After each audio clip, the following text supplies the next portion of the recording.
Well, you know, Pastor Mike, some people have been asking, how do you tame the lions of adversity? And I'm going to ask you what you put together on that in just a minute.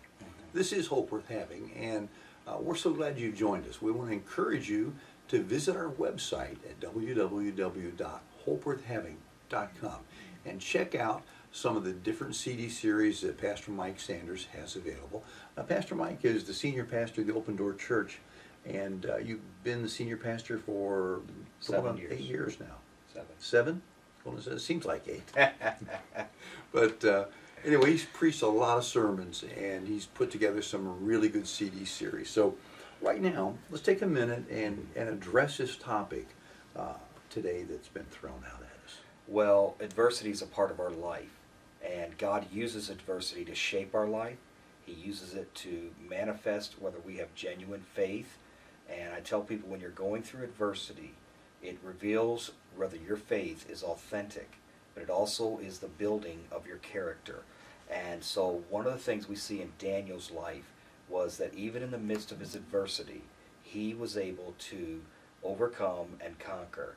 And one of those unique stories in the Bible where Daniel was thrown into a lion's den, and certainly here he is in an adverse situation. How does he tame the lions? Well, I think first of all, Daniel displayed honesty. He was a man who was always honest with God. He was honest with himself. He was honest with others.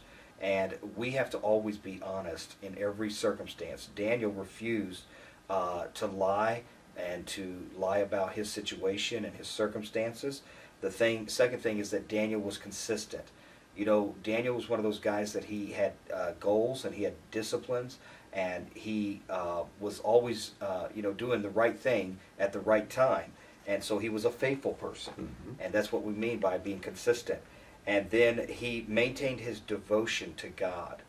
You know, Daniel did not back down when the government told him he couldn't pray anymore. Right. You know, Daniel was devoted to God and continued to pray and called upon God many times. And then Daniel focused on his faith. Now, faith is not that everything's going to turn out the way I want it. I tell people, when you have faith, what it really means is that you have confidence that God will make everything turn out the way it should be. Right. And there are going to be times that we don't always agree how things will turn out, but we still have faith in our midst of our adversity. And we don't give up. And so our faith is in who God is, and our faith is in the promises of God.